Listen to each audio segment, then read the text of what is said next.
We'll make sure Paris gets here on time. And I just wanted Paris to have someone. So we kind of set up this play date. And she said, I love it. So the girls ran around the world together and had a blast. Oh, that is like, because now you know, obviously, like that's what changed everything for everyone. Like then it all just became, and then these two women are like the most famous women in the world. Oh my God. When I interviewed Nicole Richie, she said that she and Paris were obviously inseparable growing up. Oh my God, so cute. What was the most chaotic situation those girls ever got you into?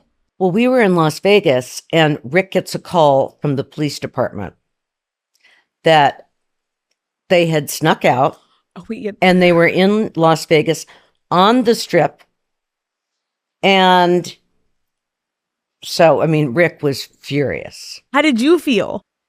I was like, I mean, they were young. They weren't doing anything wrong. They were probably like 11, but sneaking out, they just wanted to go and, you know, they went and bought those big straws and I was like, oh my God. Or going to the pet store. What they would do is they'd have lemonade stands. We used to have a house in Malibu in the Colony, which is a very safe street. It's off the Pacific Coast Highway. So they'd make cookies and lemonade and iced tea and whatever. And they'd make these signs and you have to drive very slow in there. So you have a captive audience and they'd run up to people's cars. And of course the people stop. So they made a lot of money. So they would take their bikes across the highway and go to the pet store, come back with a cat, a dog. I mean, this is a long time ago. That's what, like, Nicole literally at one point had like a snake, like a rat, like they had ferrets. Yes. Wait, were you wild growing up? No, not at all. Where do you think the girls got it from? I don't know. I was not at all.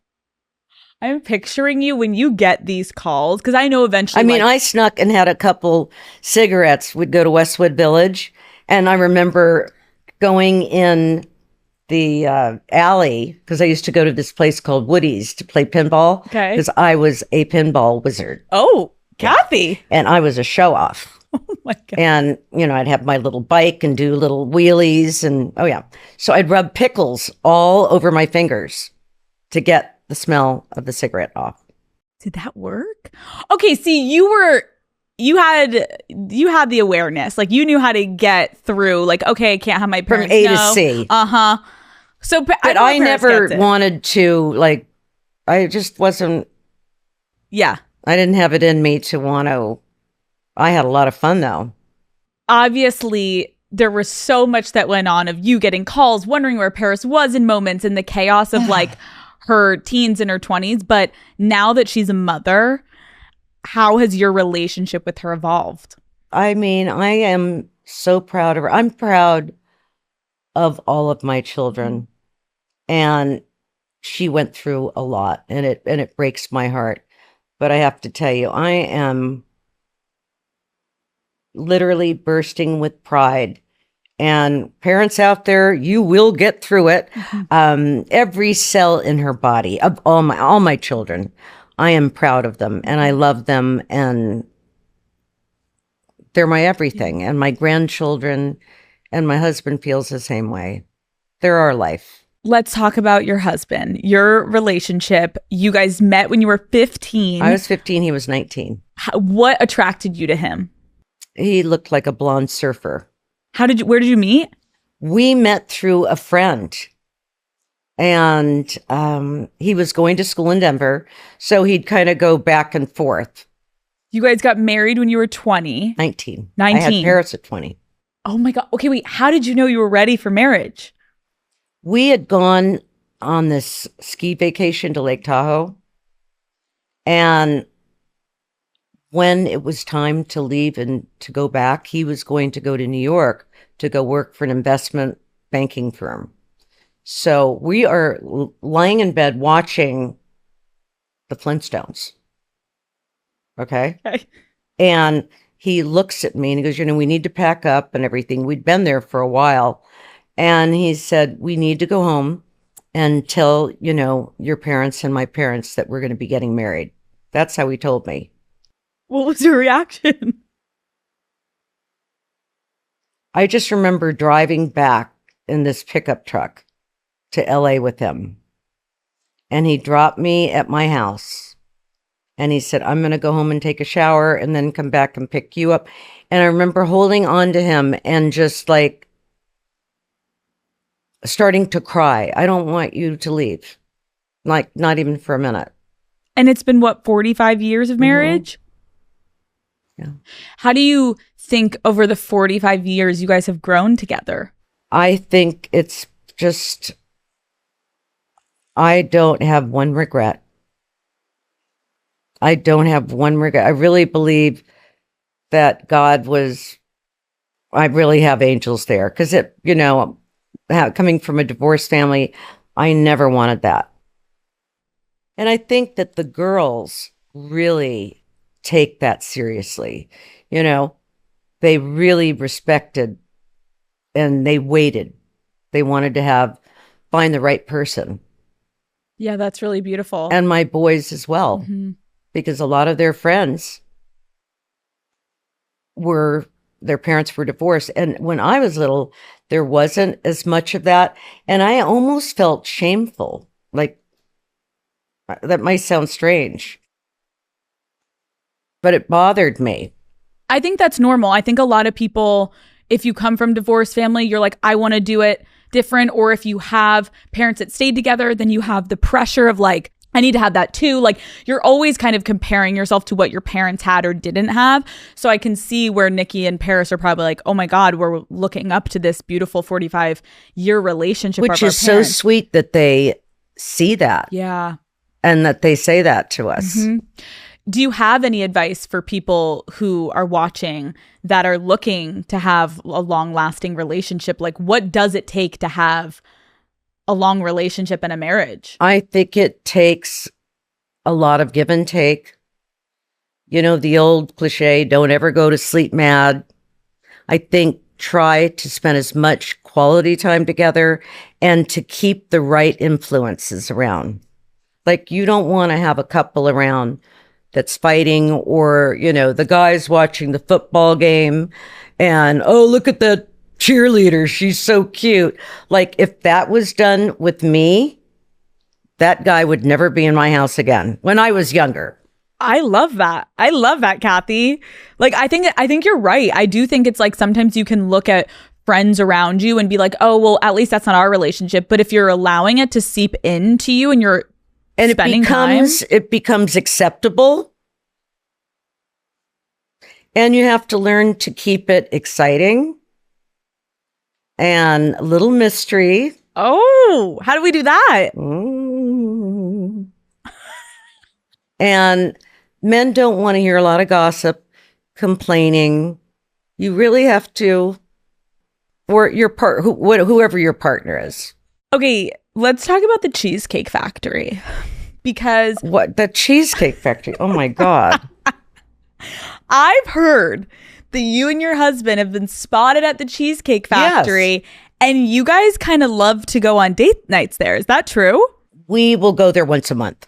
Once a month? Mm-hmm. Well, every couple months. Do you have a membership, like a card? No. You're like, but can I get one? They should give me one of those things where you snap it. Yeah. Okay, no, they don't even give me a piece of cheesecake. How did this become a go-to? He likes the wings there. And what do you like the there? Buffalo wings. And I like the meatloaf. I like the omelet. And then they have a Monte Cristo on brunch, for brunch. What is a Monte Cristo? Monte Cristo is a deep fried, like a croque monsieur. Oh. With ham and cheese and like French toast, and then powdered sugar and syrup. They've got great brunch. And the best brown bread. So good. And my husband loves cheesecake, so we bring our dog. You do? Our dogs go to dinner with us everywhere. And the one dog, there's something about that place. The dog wants to go over and sit with the people next to us. And we're on a banquet. Right.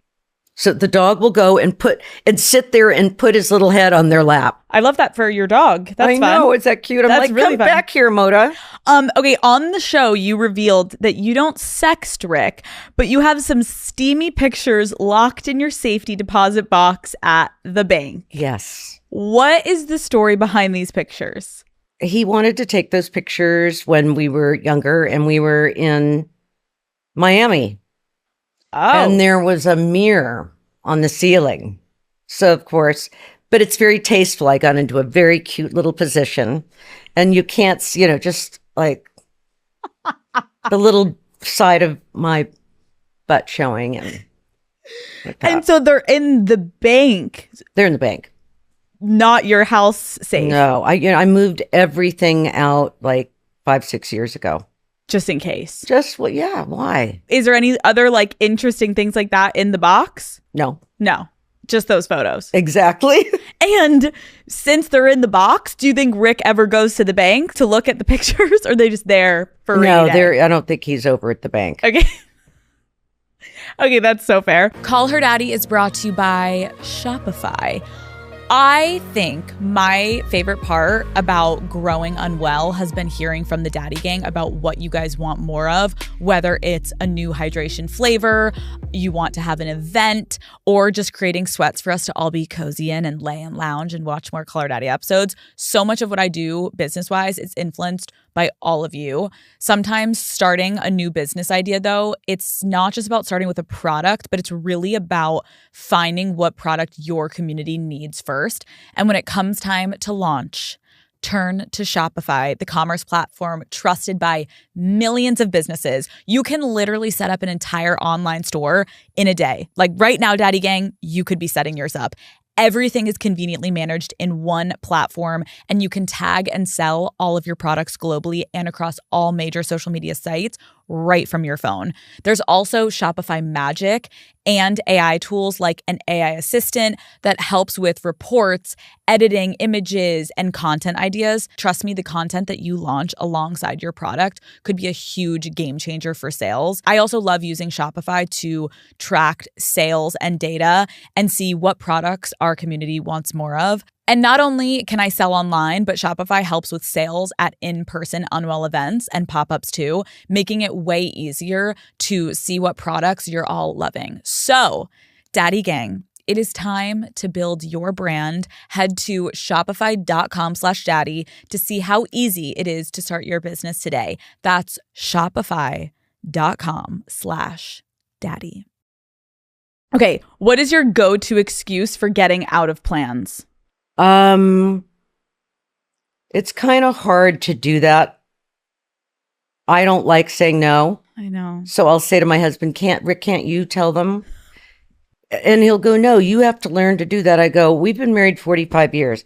If I haven't learned it by now, it's so easy because he's blunt. He is very blunt and it's very easy to say no. But for me, it's hard. So I usually don't say no and I go.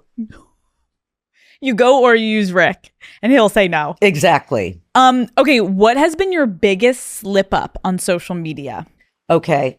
When I first started, there was a catastrophe somewhere, a tragedy, and I put LOL and I meant love. I meant something. I don't remember what it was. Lots of love. Yeah. Something LOL. like that. But it was laugh out loud. But everybody knew that it was new to me and I was forgiven. Can you imagine? And I, by mistake, put out my phone number and put out a text on my story or on my page, something like that. Yeah. I don't know. I get into these mix-ups. And is it like your daughter's calling you, be like, Mom? Yes, they get mad. Get mad. I also page them. You page them? I used to page them, and people were very helpful.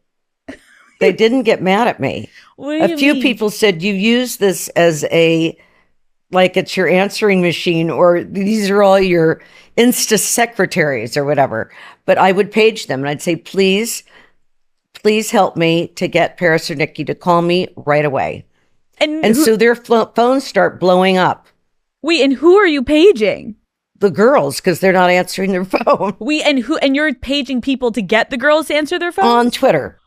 On Twitter? Yes. Wait, Kathy. You're on Twitter. Yes. That's what you mean by paging. Yes. Okay. I put think at the all physical little pager. Hiltons. And there's like millions of little Hiltons. Wait. So the phones are just blowing up and going off and You're tweeting yes. at all the Hiltons. Right. Like Paris's fans. Yes. Can you get in touch with my daughter? And have her call me right away. No. And when I lived in New York, I used to call I figured out I'd call the New York Post, and I'd say, how do I find out? So he'd answer city desk, and it would be 12:30 at night. I'd say, do you know where Paris Hilton is right now? But I became friends with him. He said, hold on, ma'am. And I think he began to feel sorry for me. So he said, she just left, what is it, Bar 8 or what is Bungalow 8? Yeah. She was seen at 12:29, and I believe she just walked into whatever, because they would track them because of the paparazzi. Oh my God. So they'd know exactly. But how nice that man, He had your and back. if he's listening, yes. Thank you. And I was like, thank you so much. I'm dying at you tweeting. And you call it paging. That's amazing. Paging.